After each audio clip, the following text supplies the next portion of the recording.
J'ai béni le Seigneur ce matin d'être ce matin avec vous. J'ai béni le peuple de Dieu. Je rends grâce au Seigneur qui nous permet d'être chaque fois en votre compagnie. Toute la gloire lui revient. Soyez encore une fois de plus fortifiés à travers ces paroles que nous aurons à partager avec vous pour édifier le corps de Christ, puisque c'est là notre but. Et vous êtes là ce matin, je sais, très nombreux à nous suivre. Et nous allons commencer par la prière. Seigneur Dieu, nous te remercions pour l'occasion que tu nous donnes d'être avec ton peuple. Et nous bénissons tous ceux qui nous suivent chaque fois à travers le monde. Nous bénissons les cœurs, nous bénissons les entendements. Et nous croyons que tu donnes ce matin à ton peuple l'édification essentielle qu'il faut pour affermir encore davantage leur foi.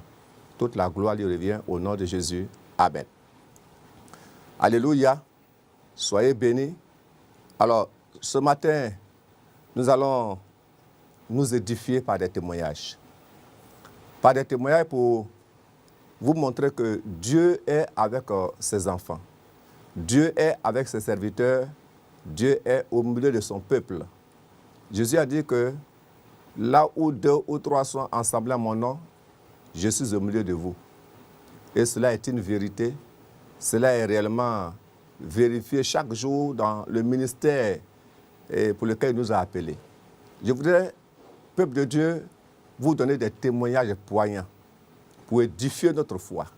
Des témoignages pour que vous compreniez la grandeur de Dieu et vous comprenez combien de fois Dieu est avec nous dans ce travail que nous faisons.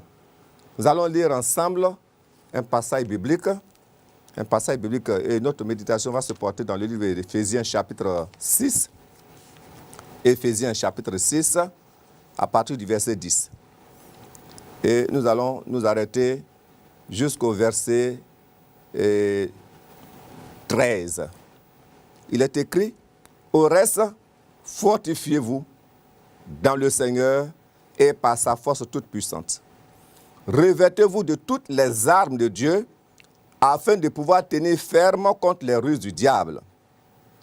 Car nous n'avons pas à lutter contre la chair ou le sang, mais contre les dominations, contre les autorités, contre les princes de ce monde des ténèbres, contre les esprits méchants dans les lieux célestes. C'est pourquoi prenez toutes les armes de Dieu afin de pouvoir résister dans le mauvais jour et tenir ferme après avoir tout surmonté. » Oui, ce passage est très édifiant pour notre foi.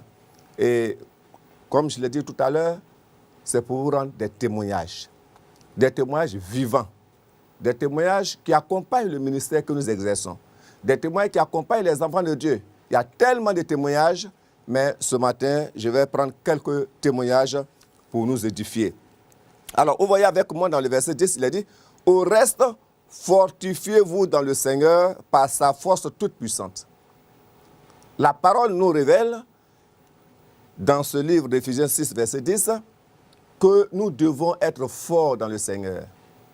Lorsque nous sommes en Christ, lorsque nous sommes avec le Seigneur, nous devons être forts. L'Esprit de Dieu qui est en nous est plus grand que l'Esprit qui est dans le monde.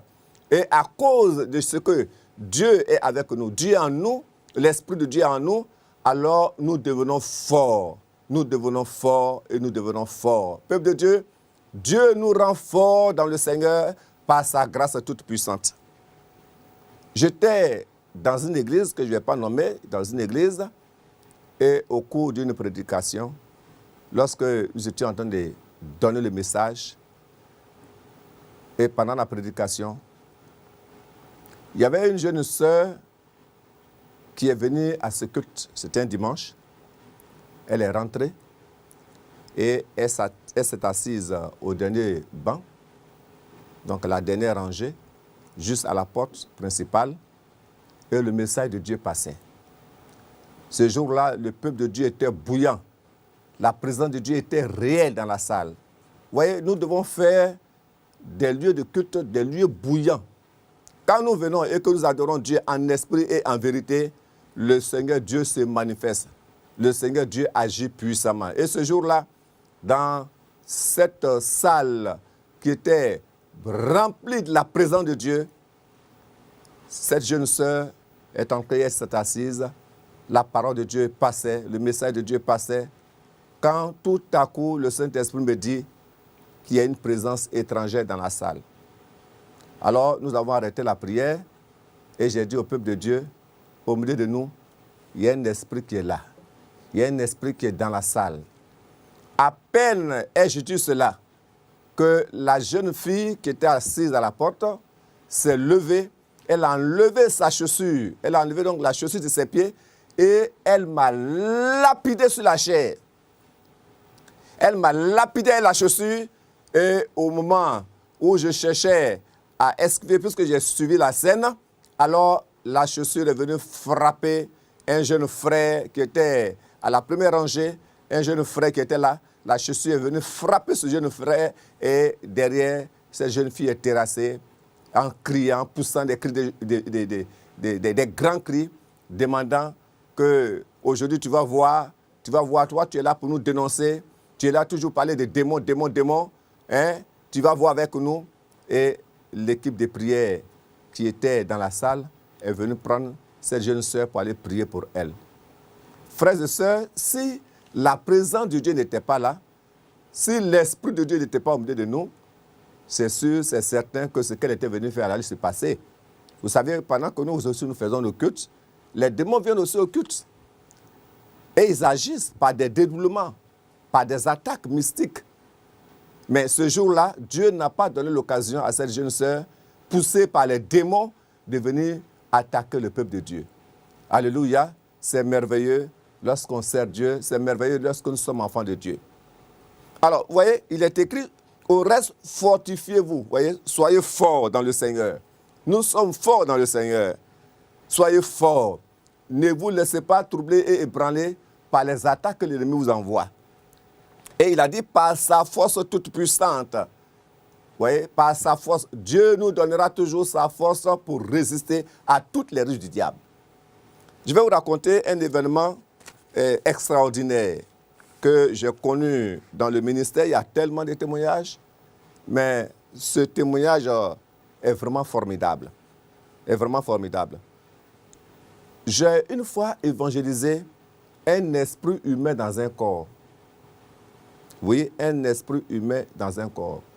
Ce jour-là, le Seigneur m'a enseigné qu'il y a des esprits démoniaques et il y a des esprits humains qui agissent aussi.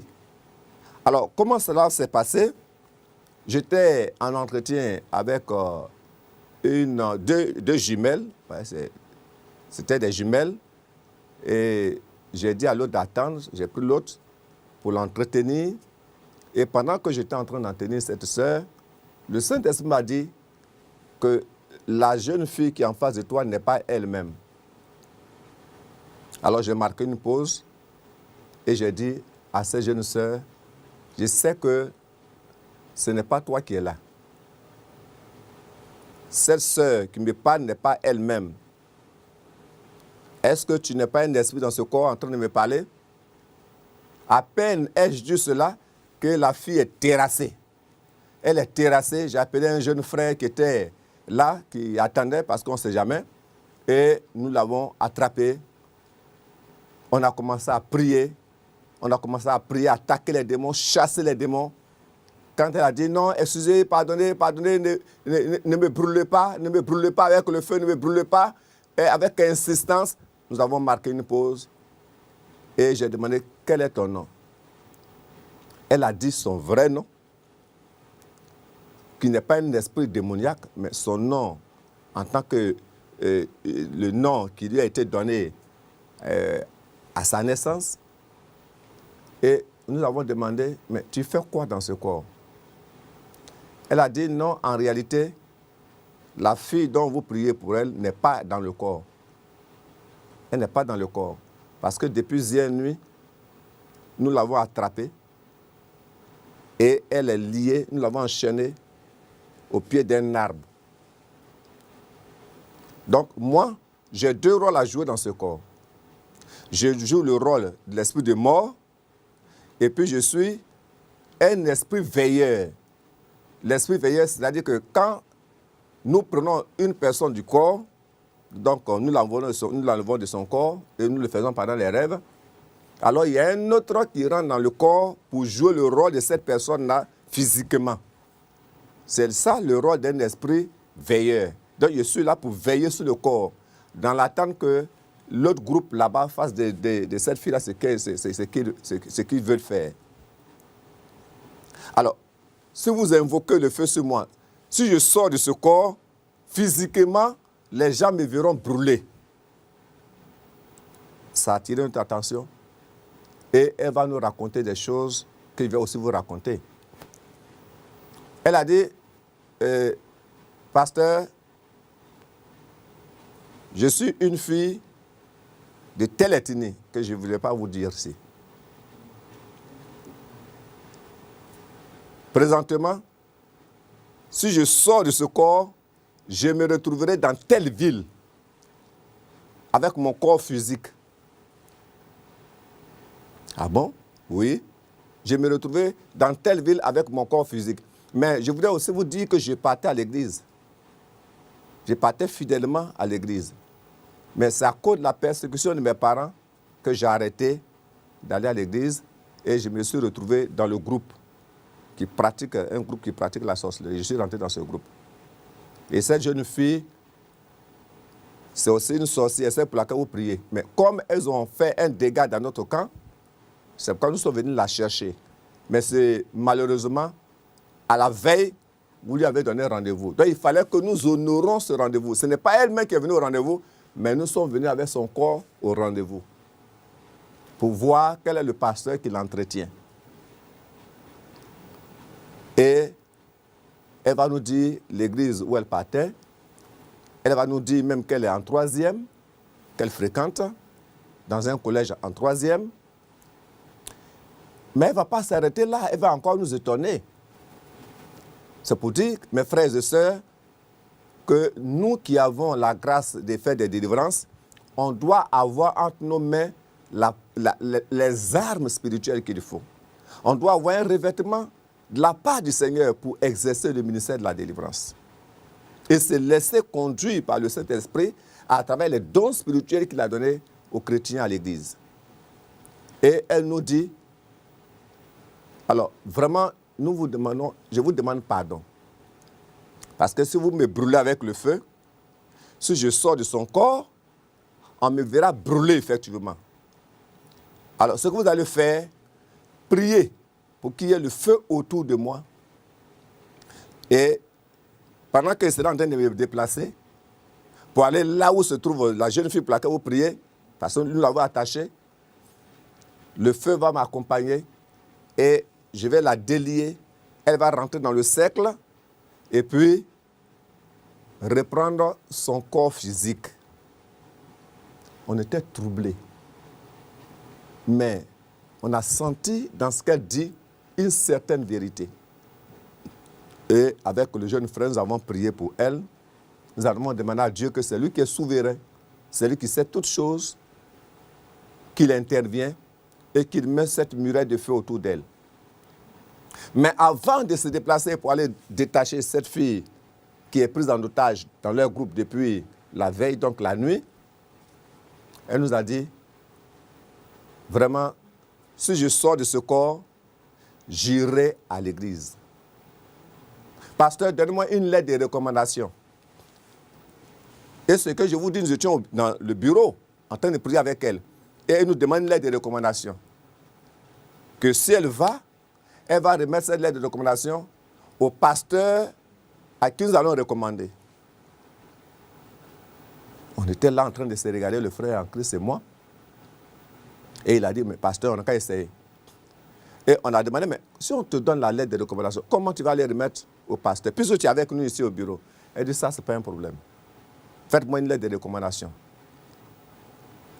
Et j'ai pris soin d'écrire une lettre de recommandation au pasteur de cette ville-là, qui est de notre communauté.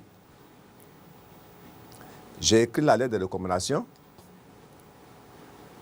Elle dit, bon, mais écoutez, pliez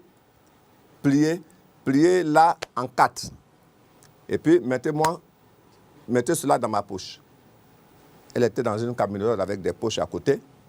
Nous avons mis cette lettre-là dans la poche. Et elle dit, vraiment, je vous remercie. Mais si je vais, je ferai tout pour aller à l'église et me présenter au pasteur pour qu'il m'aide à devenir une bonne chrétienne. Nous avons mis la lettre dans la poche. Elle s'est mise à genoux. Et un moment après, elle s'est relevée. J'ai mis la main dans la poche pour voir ce qu'elle fait. Elle a fait de la lettre. Elle dit non, mais il faut laisser, pasteur, laissez. J'ai enlevé la main et quelques minutes après, je remets la main. La lettre a disparu. Et subitement, j'ai vu qu'en se relevant, ce n'était plus cette fille qui nous parlait, mais c'est celle qui avait été prise en otage, qui a retrouvé son corps physique. Et elle va nous dire que celle qui était veilleuse et qui veillait sur le corps, vraiment nous remercie. Effectivement, quand elles étaient en train de faire les échanges, elle a profité pour enlever la lettre là de sa poche et puis partir avec. Bien aimé, c'était une des expériences extraordinaires que j'ai vécues dans le ministère avec le Seigneur. Vous voyez, c'est bon quand nous sommes dans le Seigneur. Quand nous sommes dans le Seigneur, la présence de Dieu est là et Dieu même nous conduit en toutes choses. Et nous n'avons pas cherché à voir si à l'époque il n'y avait pas de téléphone portable. Il n'y avait pas de téléphone portable. Bon, et nous avons prié et recommandé à la grâce de Dieu que le Seigneur fasse sa volonté. Vous voyez, la Bible dit, revêtez-vous de toutes les armes de Dieu, afin de pouvoir tenir ferme contre les ruses du diable. Afin de pouvoir tenir contre les ruses du diable, revêtez-vous de toutes les armes. Habillez-vous de la présence de Dieu. J'étais en prière une fois, aux environs de 2 heures du matin, et dans ce moment où j'étais en train d'intercéder, en train d'attaquer les esprits, en train de prier avec acharnement, et quelque chose de mystérieux va se passer. Je vous assure, c'était vraiment mystérieux.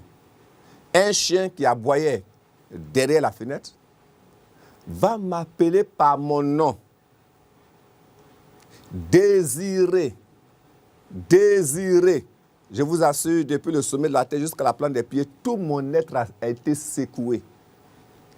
Et ayant entendu mon nom dans la bouche d'un animal, chose effrayante, j'ai envoyé le feu de Dieu.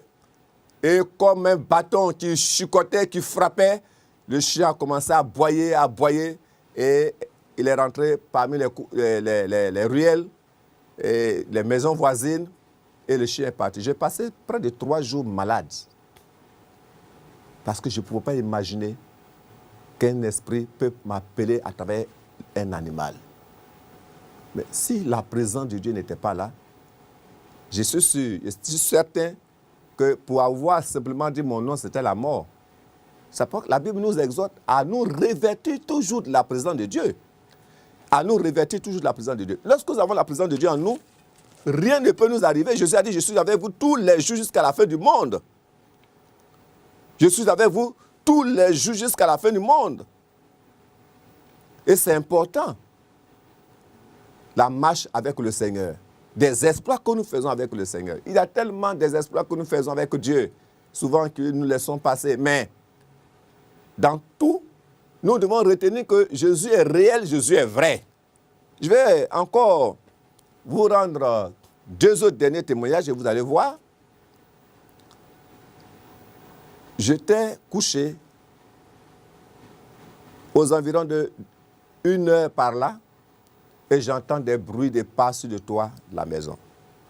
Je me suis mis debout, j'ai commencé à prier, j'ai envoyé le feu sur le toit et j'ai entendu des pas, des chats qui couraient sur le toit, et j'entends derrière la fenêtre des pas d'hommes, c'est-à-dire des gens qui sautent du toit et qui descendent, qui sautent du toit et qui descendent. Je me suis levé, j'ai dit à ma femme, il y a quelque chose qui se passe. J'ai ouvert la fenêtre, je regarde, je vois, au lieu de voir des chats qui descendent, je vois 3 hommes qui descendent du toit et qui étaient torse nu. Qui étaient torse nu dans l'obscurité. Et à 3, dans l'obscurité, ils chantaient « Satan a vaincu Jésus, Satan a vaincu Jésus, Satan a vaincu Jésus ». J'ai dit « Ma femme, lève-toi, nous sommes attaqués ». Les pas dont nous avons entendu, ce n'étaient pas des chats, mais ce sont des hommes qui ont fait des développements, qui ont pris des formes de chats pour nous attaquer dans la maison. Et nous nous sommes mis à prier pour attaquer les esprits qui étaient derrière la fenêtre, pour bombarder normalement, comme on le dit. Et ils ont commencé à fuir. Ils ont commencé à fuir. Ce fut une expérience extraordinaire dans le ministère. C'est des choses que nous vivons, c'est des choses que nous connaissons, c'est des choses que Dieu nous fait vivre pour affermir davantage notre foi. Serviteurs de Dieu, servants de Dieu, soyons forts dans le Seigneur, revêtons-nous de la puissance de Dieu, car nous n'avons pas à combattre contre la chair et le sang, mais contre les dominations, contre les autorités, contre les princes de ce monde des ténèbres, contre les esprits méchants dans les lieux célestes. Ce sont des esprits organisés, des esprits qui viennent nous attaquer, des esprits qui agissent dans le monde, qui sont dans les lieux ténébreux et qui viennent pour attaquer le monde physique, pour attaquer nos vies, pour nous déstabiliser. C'est pourquoi nous avons Jésus avec nous. Et le dernier témoignage que donc je vais vous rendre, le dernier témoignage, une fois, nous étions à un programme, et au cours de ce programme d'évangélisation, c'est une veillée de prière, et à peine nous avons commencé à faire un moment de prière et d'intercession, il y a une jeune fille qui s'est présentée qui a dit, mais écoutez, vous ne voyez pas le serpent qui passe? Alors je l'ai repris pour dire, mais tu es venu déjà, toi tu vois le serpent au milieu de nous ici? Elle a été frustrée, blessée, et elle attendait au programme pour voir ce qu'elle peut faire. Et nous avons prié, nous avons loué. Et lorsque je suis passé sur la chair pour dire, peuple de Dieu, gloire à Dieu, que le Seigneur bénisse, cette veillée, Dieu va se manifester. À peine j'étais en train de parler que sous la langue, j'ai vu une aiguille qui était plantée là, sous la langue. Je ne pouvais plus parler. Ma bouche était ouverte. Le peuple de Dieu me regardait en direct. C'est moi ceux qui savaient qu'il y avait l'aiguille sous la langue. Comment fermer ma bouche? C'était devenu un problème. Mon cœur battait. La peur m'a saisi. Les gens me regardaient, je ne pouvais plus parler. Et subitement, le Saint-Esprit m'a dit, dis au nom de Jésus. J'ai fermé les yeux, j'ai dit au nom de Jésus. Et je me suis rendu compte que l'aiguille a disparu sous la langue. J'ai fait venir le dirigeant en 10 jours. J'ai dit continue la direction. J'ai cherché la jeune fille en question avec laquelle j'ai parlé parce que c'est vers elle que l'esprit m'a orienté. Et je suis allé la récupérer. Il dit, mais qu'est-ce qui se passe? Elle dit, mais c'est pas toi qui as dit que moi je vois serpent partout. Tu as eu la chance. L'aiguille allait rester dans ta bouche, tu allais voir. On n'allait pas enlever. Mais quand tu as dit Jésus, il y a quelqu'un qui a mis sa main dans ta bouche pour enlever l'aiguille là. Quand tu ne sais pas où tu m'as honné devant les gens. Et j'ai dit au nom de Jésus, elle est terrassée. Et l'équipe de prière est venue la chercher, ils sont allés prier pour elle. Vous voyez, frères et sœurs, c'est pour édifier notre foi ce matin que nous partageons ces témoins avec vous. Pour dire que tant que nous resterons attachés au Seigneur, nous serons toujours victorieux. Je vous encourage à la persévérance, je vous encourage à résister, j'encourage l'Église de Dieu à mettre le feu dans la maison de Dieu par la prière. Lorsque nous prions avec efficacité, la gloire de Dieu agit et la présence de Dieu se confirme par des signes, des prodiges et des miracles. Que le Seigneur vous bénisse. Shalom sur esaïtv.com. À nous revoir la semaine prochaine. Que le Seigneur vous bénisse.